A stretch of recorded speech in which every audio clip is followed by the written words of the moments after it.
Hey, Taketo. Good afternoon. Thanks for joining today. Hi, Mike. Good afternoon. Thank you so much for inviting me. I'm super excited to have you today. I think the audience will too, especially when they hear your story.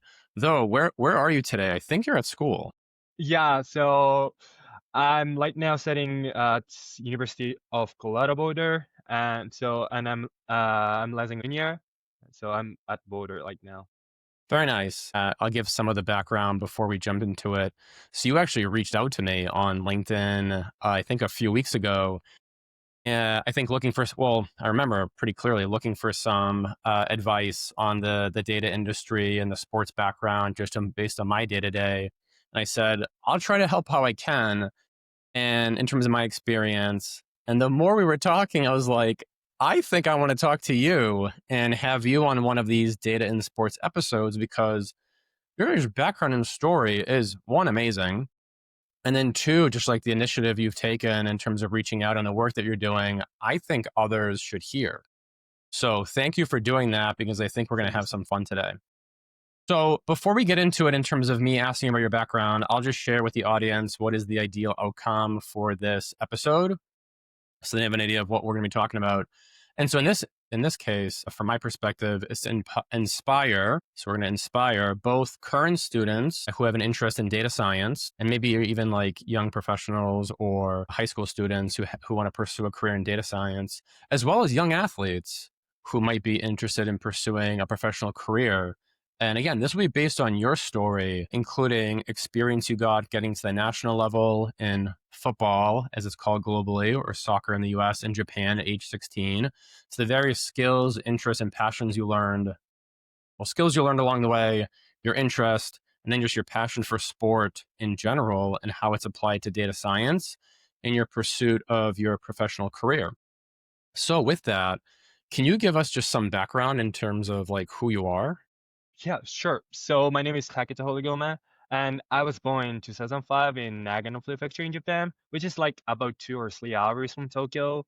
By car. And yeah, when it comes to prefecture, which is like a state for America, and then I started playing soccer or football, I would say, when I was 3. And by the time I was 10, I would say I was a solid player and like a important player of the team, but not at the national level or even the prefecture level. And around age 10 or 11, I broke the bones in my left toe and need surgery, like a big surgery.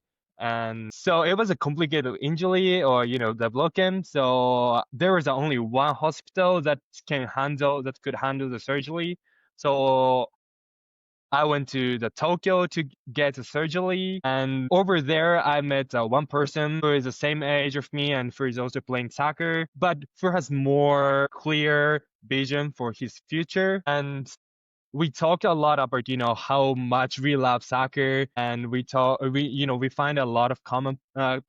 Then I realized I need to take soccer more seriously to becoming a professional level or even the national level. And also as I said, I took the surgery, and it's take us 6 months, I think about 6 months to getting back to the field. So for like 10 or 11 years old, 6 year is super super important. Yeah. So I was being like a terrible player even at my team. So I realized I need to, take soccer seriously if I really, want to achieve my dream to becoming a professional player. And so after that, I decided to, practice like every day, super hard. So I wake up basically 5:30 and practice before the school. And after school, I also practice by myself. And then, thankfully, I could get into the J League Academy team, which is like MLS for America. So Yeah, there's a J League for those yeah, who don't know is like the main professional league yeah, main in professional. Japan. And again, this was like you were a teenager when you were waking up at 5 in the morning. Yeah, so like sixth grade or seventh grade, something like that. I always wake up 5:30 and maybe sometimes more earlier. Wow. So Then, sorry, I didn't mean to cut you off. So oh, yeah, then you're in sure. the J leagues. Then you're in the J League system in terms of the academy, like U15, U16. So then what happened from there? And again, mind you, this is coming off like a pretty bad injury too. Yeah. So I get into the under 15 team for the J League Academy team, and I promoted to under 18 team as well after that.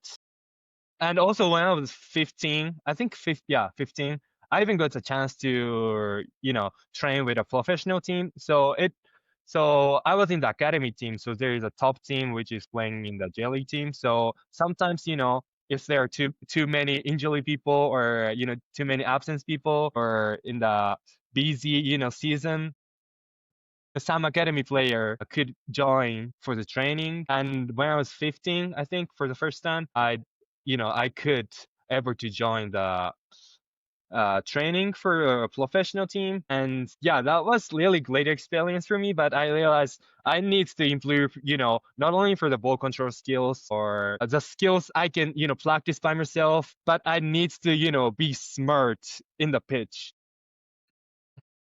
So this is like a statistically. So so average player in the soccer can only play like 1 or 2 minutes. Can touch the ball in 1 or 2 minutes. So basically, the rest of 88 minutes, they're not touching the ball. They need so becoming a professional player, becoming the best player, to to think about where the player needs to go, or to in the off the ball, movement is really important. And I realized, that's a big difference for me between the professional player. So after that, I try to watch a lot of, professional game, and also my soccer, footage, and analyzing by myself. I didn't use data at that time, because I just watch and think about my words. But basically I analyze myself, and compared to the professional player, and improve those off the ball movements. And thankfully, I could get into the under 16 national, Japan national team. And over there, I met a first sports analyst or data analyst. So in the national team, we have a GPS data or other data, and there was a one sports analyst which analyzing my personal data, and to feedback what skills I need to, increase or improve, or what is my the good point or bad point. And yeah, so that was my first time to meet like a data science or data in sports. And that at that time I didn't, dream in becoming a data scientist or a data analyst. But after I got into the third injury in the same place, I mean the hamstrings actually, at my freshman year at college, I decided to, move away from soccer, and decided to, to chase new dream, which is becoming a data scientist, especially in the sports industry. Yeah, that I would say that is my brief introduction of my background. Again, like I mentioned in the little my intro in the beginning, before getting into it, I think people are going to find your story very amazing and inspirational at a young age, getting to the national level, but then coming back from injuries multiple times. And for those, I guess, who don't know, and I'm not an expert, though from what I understand, the hamstring, soft tissue injuries, especially hamstring in football, are tough. But they're the ones that usually happen most often. I mean, ACL is like the worst. It has a longer recovery time, though. It's kind of curious because injured, recovered, still made it to the national level. And then from my perspective, I think of what I was doing at 15 or 16. One, I have no idea. I'll be 40 next year. So I have no idea, but I think about how just again, amazing it is that you had that point of view and mindset to even think about, how do I self-analyze? How do I improve? How do I wake up earlier to get better? And then your exposure to data, again, at a relatively early age, at a high level, gave you that perspective, probably of like combining the data analysis to the, again, like the off the ball type of stuff you were learning. We'll call it like soccer IQ of how these things can be applied. So, are there some other lessons that through your time in academy you learned about more from like the intangible or mindset perspective, like character or anything like that, that you think might be useful for again the younger athletes to think about, in addition to like the GPS data and the metrics and video analysis? Because from my understanding, like Japanese culture is very structured, very specific. And from when you and I were chatting before doing this recording, you were just explaining to me all the things that you learned, and I was like, again, wow, like I wish I was learning that as a as a teenager growing up in America. So can you speak just a little bit to that to give a little more context of again those other lessons that you learned along the way? Yeah, so when it comes to, Japanese, I would say great culture of, teaching like respect or humility or those kind of stuff is, I would say Japanese, great culture. So during the time I was in the, academy team or in the teenager, even in the school, they are always, teaching about, how to be polite or how to talk, with, elderly people. I would say during my time in Japan, I was, educated by the well-mannered people in the, how to be, um, mannered. Hmm. I would say that was really, important skills, and it's hard to, acquire after you become like after 20 or I don't know. But I would say it's gonna be the, the skills for teenager or even more younger people needs to acquire based on their culture or their education. And I would say there is a great souls, great people, great education system in Japan when it comes to teaching those respect or well mannered. And yeah, I would say these are really my basic or foundation part of who I am. No, yes. I mean, again, I can tell from the interaction I've had with you.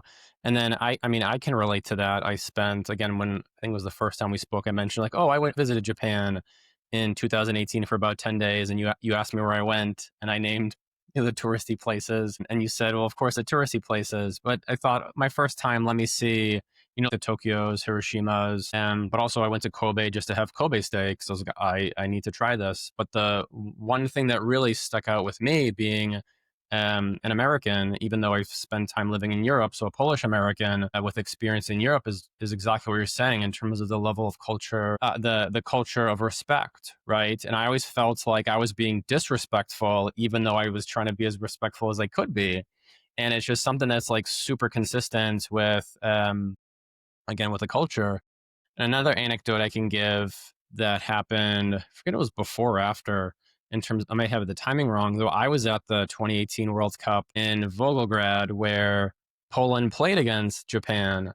And obviously, the Polish, maybe not so obviously, Polish fans were quite rowdy and loud. The Japanese fans, many of which, at least the hostel I stayed in, were fans, supporters from Japan. At the end of the match, all the Polish fans leave, and what do you see in the stands? You see all the Japanese supporters with like trash bags out, helping clean not just their own trash, not just picking up their own, but everything around them. And I just stood there and I thought, like, wow, they are again. There's so much respect in terms of just like the mindset that's ingrained in them and how they behave and want to leave a place the way they found it. And so I think that from again in speaking with you we've talked about in your upbringing is very clear that it's still ingrained with you in the culture, and I believe that sort of mindset has helped you into college now. So I would like to add the stuff of cleaning for Japanese culture. Please, please. Yeah, sure. So I would say like so each school like elementary school or even kindergarten or of course the middle school, we have a time to clean or classroom or school after the school, and every student needs mandatory do that. And I would say because we need to, do it. So we know about, her cleaning is important.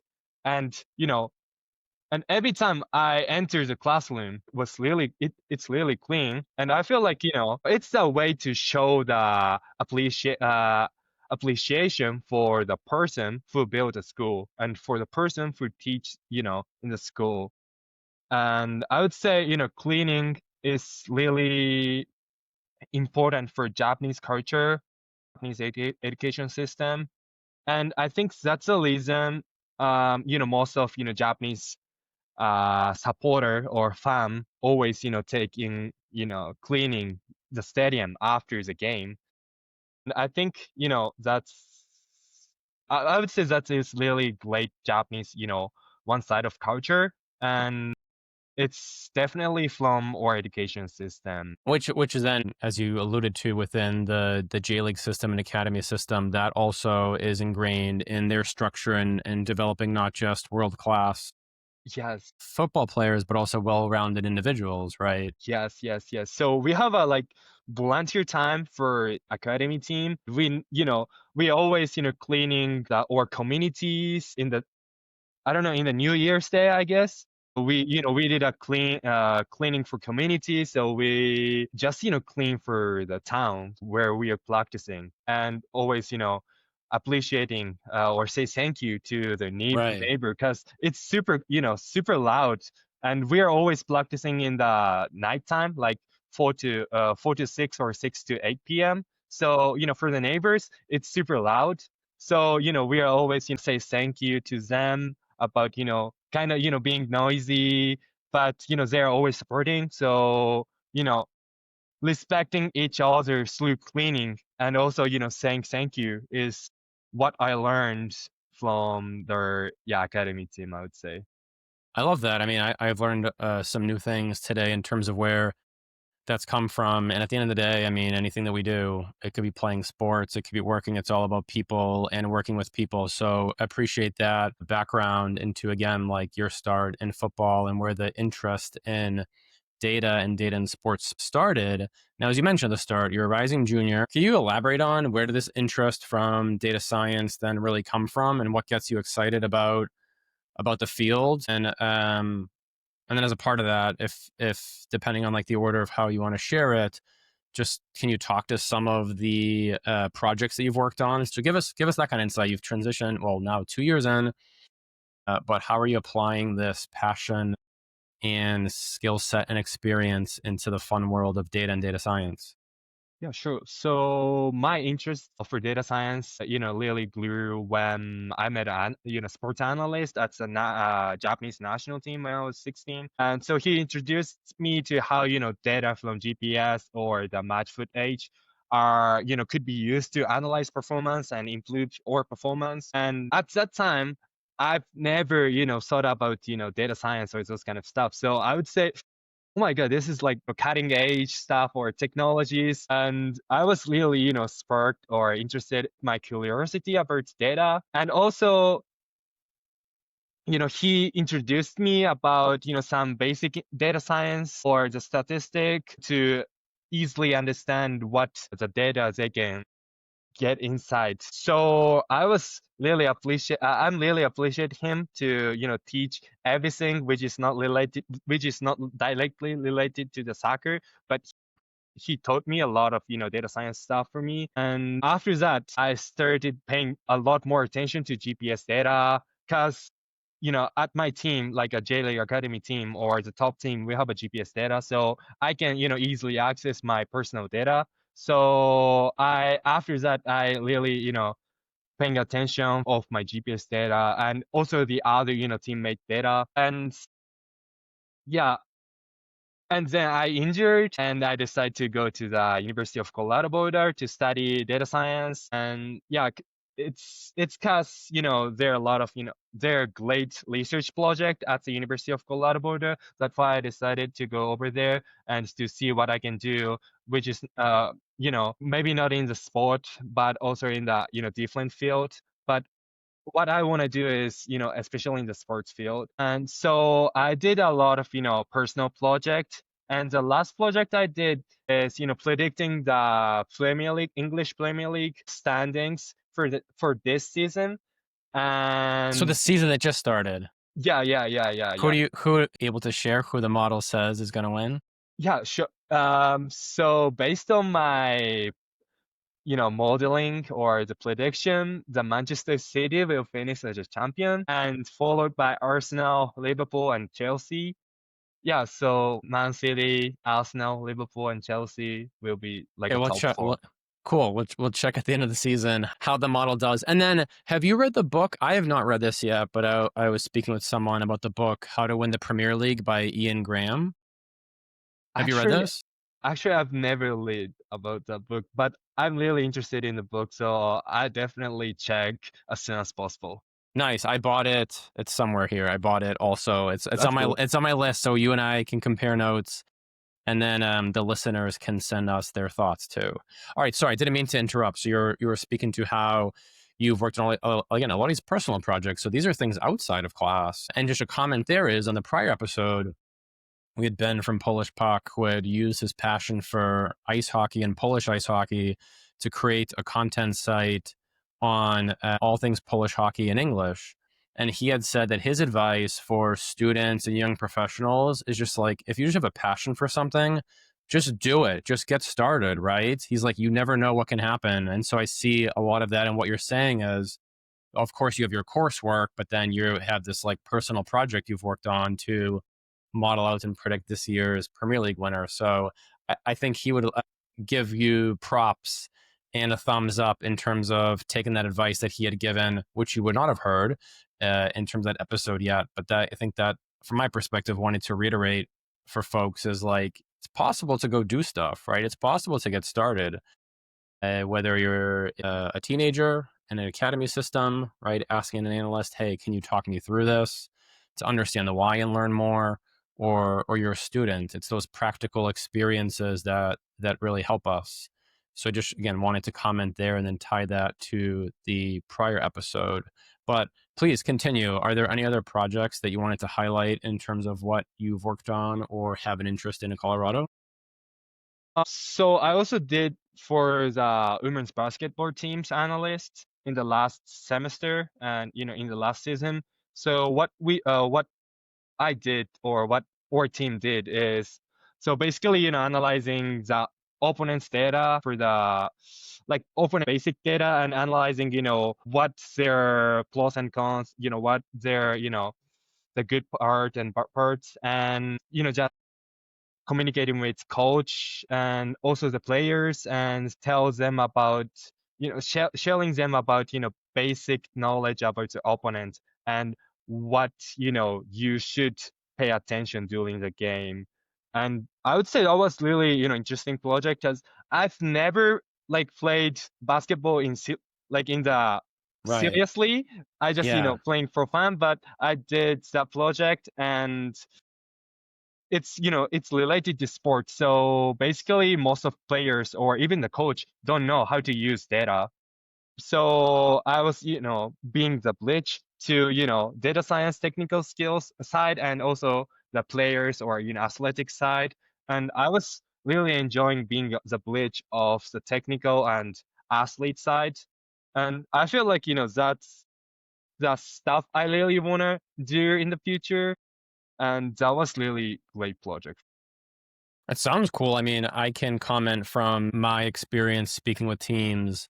This is something that comes up over and over and over again is the teams at all levels have so much data these days, right? The staff is trying to do what they can to have players ready to play. The players are doing what they can to be ready to play. The coaches are trying to implement game plans, and even the ones that have like the data science or sports science or performance teams, just share like there's so much data, and in the instances where there's not like a bridge, right, and in some ways like a glue to connect it to keep it together and communicate, it's kind of tough because, to your point, player plays the sport, they know what their role is on the team, they know what to do. Coach knows how to coach. Staff knows how to get the players prepared and ready or recovered or whatever it is.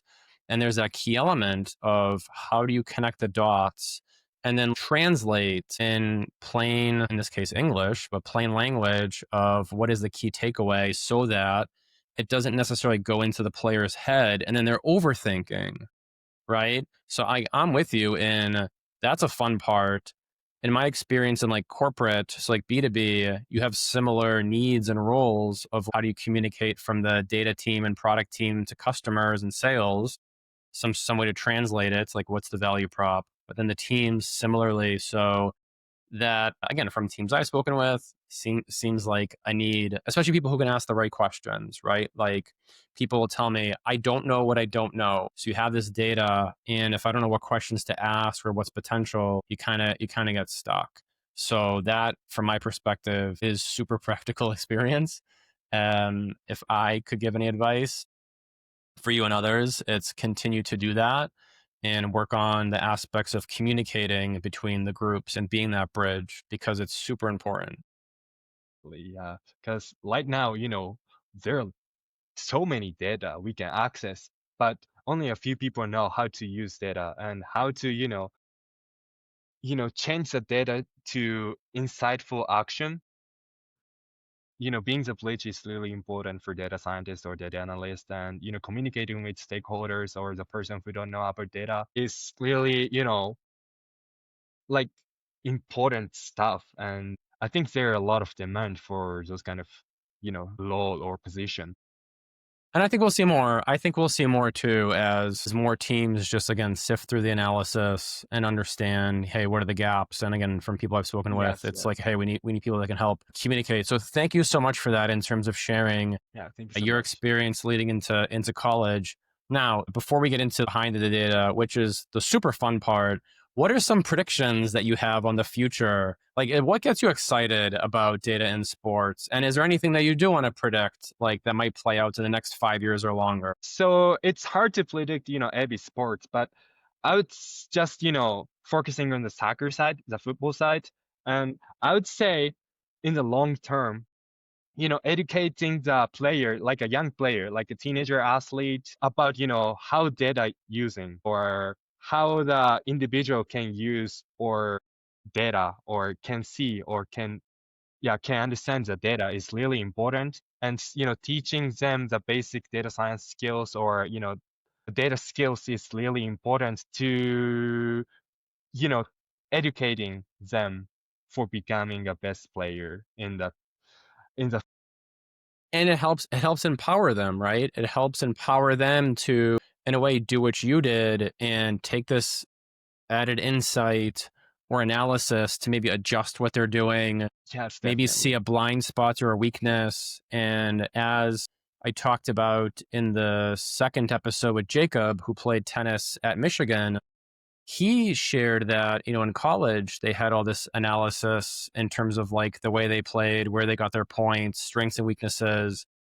Coaches would scout the opponents. And he said, that's all good. At the same time, player also needs to play. Like you still need Yes, to definitely. do your job. So it's kind of like the balance, right? It's a different type of bridge of like how do you connect the two components. And I think from your perspective, at even like then younger age, the more you can, and obviously the right balance, right? It's what kind of competitive advantage can that younger athlete get to the next level? Because that's what everyone's trying to do is like 1% better every day or 1% better every week, or what edge can I get? And if they look at you as a model, like model student, model athlete in this regard in terms of what you are doing, you're showing that it's possible to do it. So I really appreciate that as like a prediction and your perspective on the future and importance for younger athletes. Any other like one or two things that really stand out that you think of as like a prediction or some kind of perspective you have in the future? Again, I understand it's a broad question, though. Anything else that comes to mind? I would say, like in the short term, like real time, analyzing data during the game is really important. I think, like a top team, like the team in the Premier League, is already, doing like a real time data analysis and you telling them through like, I don't know, something during the game to coach. And I would say it's really important, but it's still in the, like top of top levels team. I would say in the short term, lot more team, which is not in the like a top levels, but in the like a middle levels team can use like a real time data analysis during the game. And I think it's gonna change a lot of, perspective of sports. And I would really, interested to see about what it looks like the sport in the future with data. Yeah, me too. And so to connect that to the first episode with Darcy Norman, who's the current performance director of Chicago Fire FC, and he's been at this when the first data he was using, I believe it was at Bayern Munich, was like a stopwatch and Excel spreadsheets, right? Very, very limited. He has shared that in his experience, both from the research and practical perspective, the teams who have the very strong systems are the ones that continue to compete at a high level, right? They're pretty consistent in terms of how they are in the standings year over year. So it is curious how this will play out, to your point, in the near term with, are more teams going to look at what maybe it's the Man Cities or Bayern Munichs in the world of football are doing to say, hey, how do we analyze data better? What is the right data to use? And then how do we put into our system, which includes how do you communicate it among the staff and then to the players? So I like that because it connects to, from my perspective, what Darcy had talked about. So thank you for sharing your thoughts Thank you so much. there. I think I like that one too. It's really practical in terms of perspective.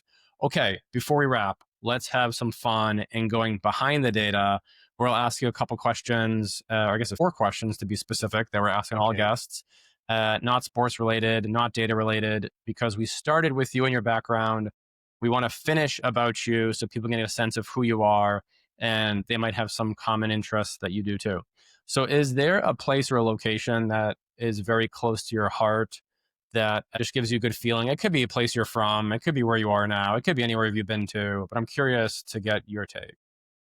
Okay, so I would say the practice ground near my house in Japan. And so there's a reason when I was little, like a teenager, I used to, train there every single day. And, sometimes just kicking the ball against a fence or even the parking lot, because, I had to book to play in the field.